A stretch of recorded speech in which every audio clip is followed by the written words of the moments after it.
Hello children, how are you? Hope good. This is Shahab Khan and I'm back with my new video on my YouTube channel Urban Learning Way UL Way.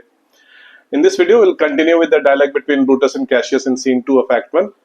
And what we had studied in the previous video, we had studied that Cassius was using all the aces up his sleeve, all the tricks, all the guile that he had, all the skill that he had to try and influence Brutus and make him a part of the conspiracy which he was hatching, which he was plotting to kill Caesar. And why did he want Brutus as part of the conspiracy? He wanted Brutus as part of the conspiracy because Brutus being a part of the conspirators meant that all the actions would be justified. The conspirators would not be treated as traitors or they would not be treated as criminals. Rather, they would be considered as, or rather, they would be heralded as saviors of Rome. Such was the image that Brutus had. Such was the reputation that Brutus enjoyed. So let's start the text now.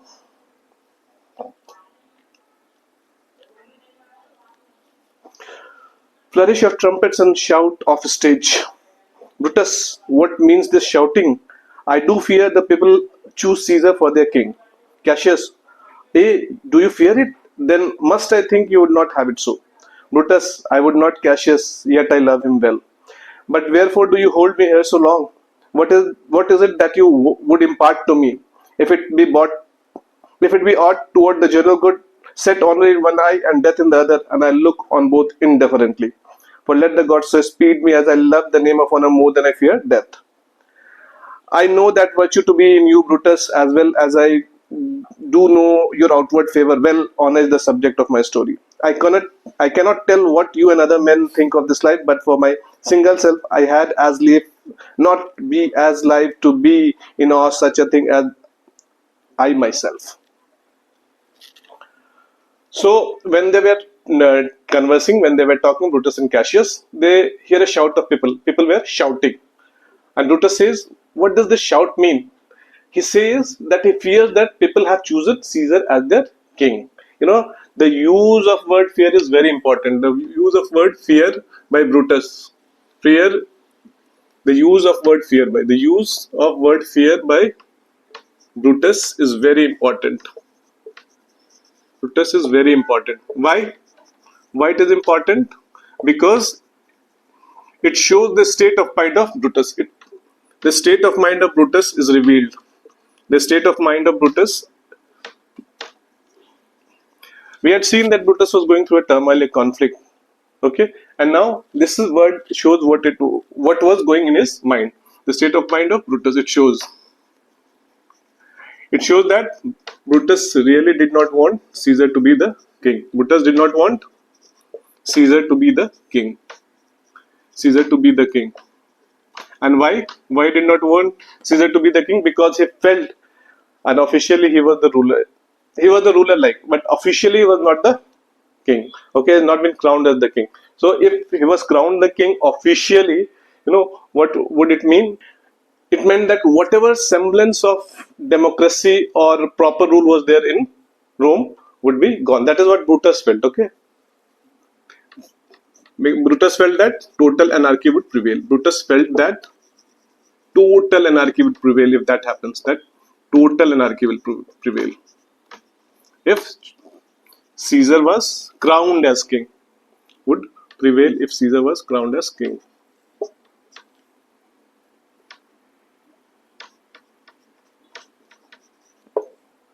Brutus, for the first time, is clearly revealing what was troubling him from inside. We had seen that, okay? So what was troubling from inside? It is shown here.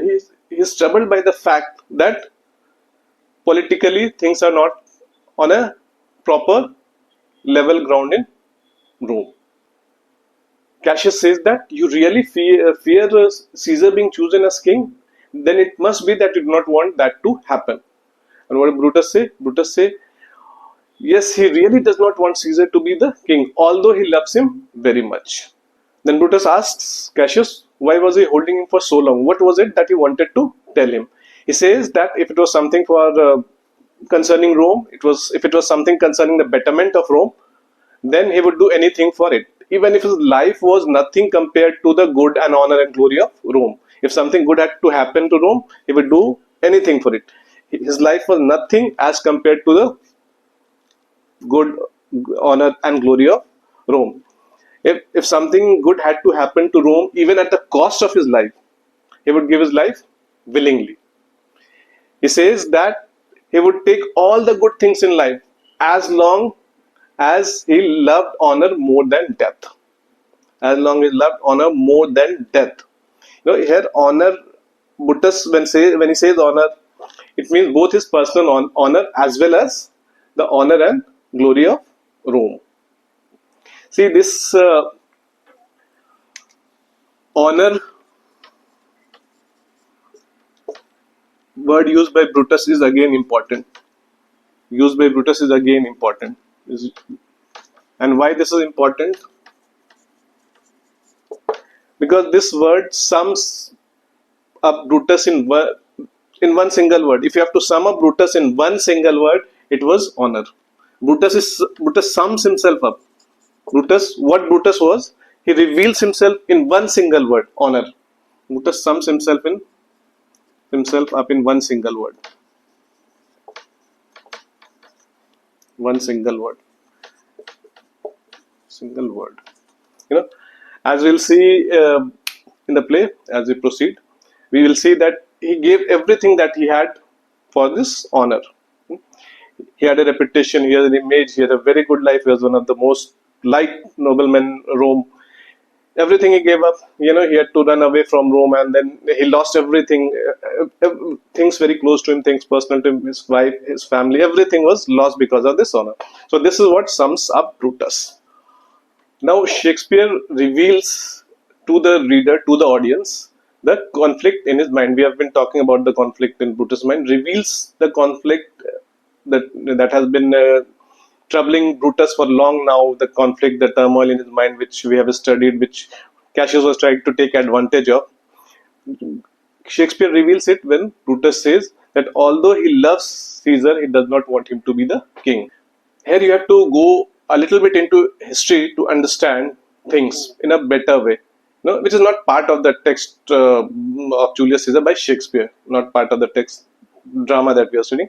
But see, Brutus was a very close friend of Julius Caesar, but because of the autocratic ways which conflicted with the ideas of Brutus, the ideas of Rome and glory and honor that Brutus had, and the way Rome was governed, conflicted with the ideas of Brutus. So he gave up his friendship for the sake of Rome and sided with Pompey in the Battle of Pharsalus in 48 BC. I had explained this earlier in an earlier video also.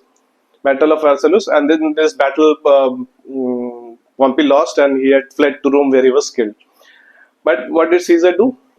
He shows true friendship.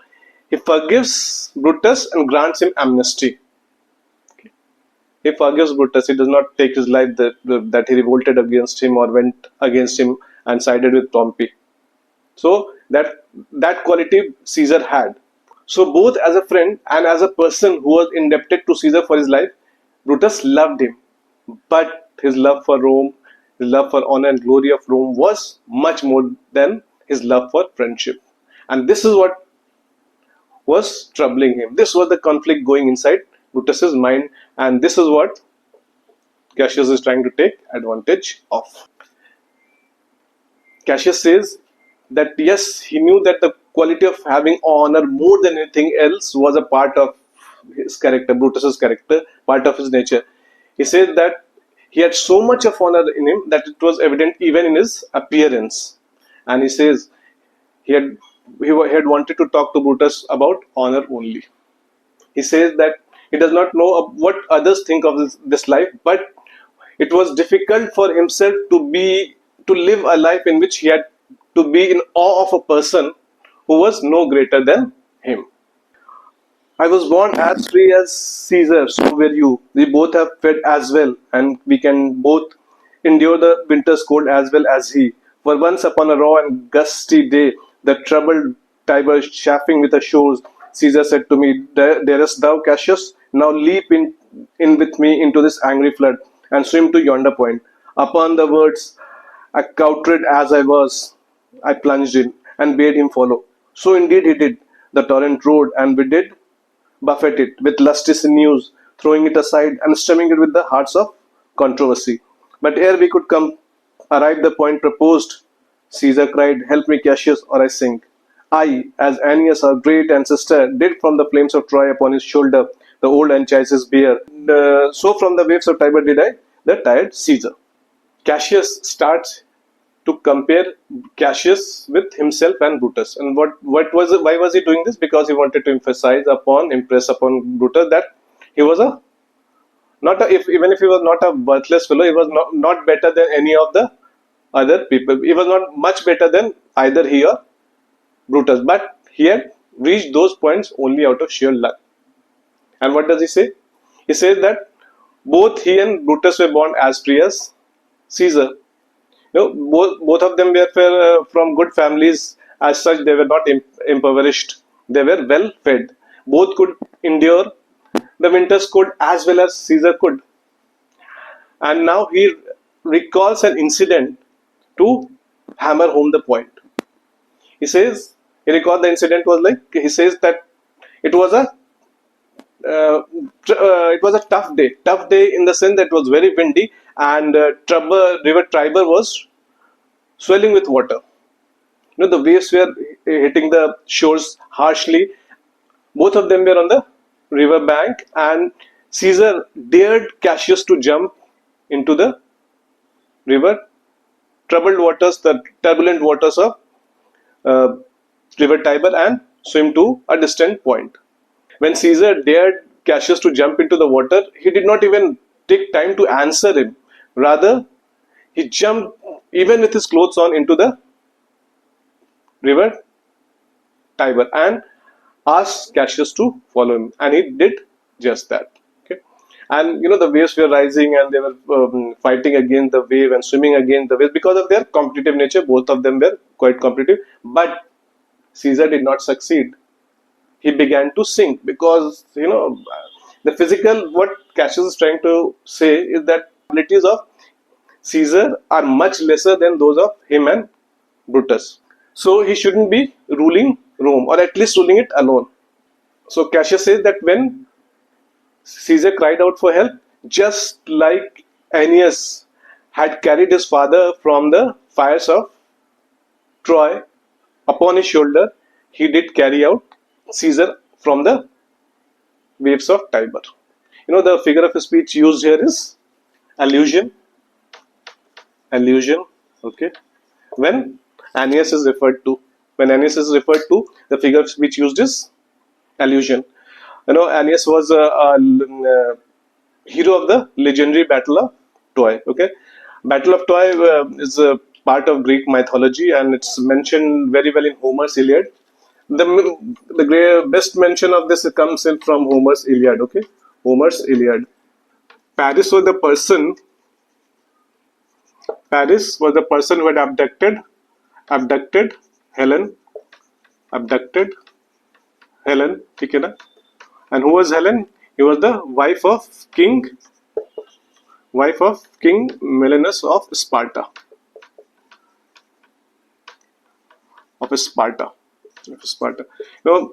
I'm sure you would be knowing it, this story. For 10 years, this battle had gone on, and there was no result. So this Greeks, they thought out a plan. They built a large wooden horse in which the soldiers were hidden, and they removed the rest of the soldiers.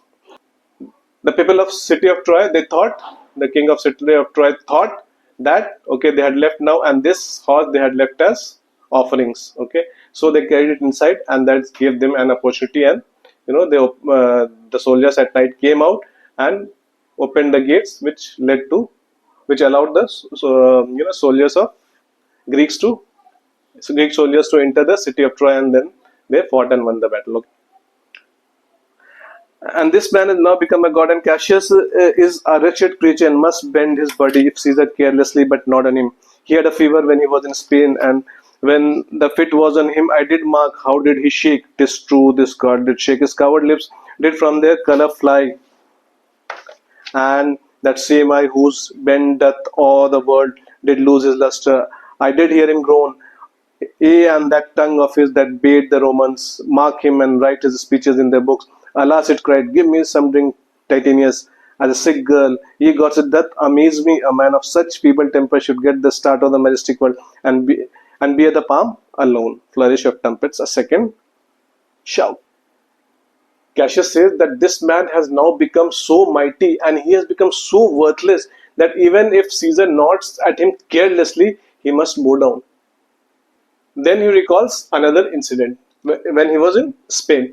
Caesar had a fever, and the effect of fever was such that he was trembling and shaking with his lips.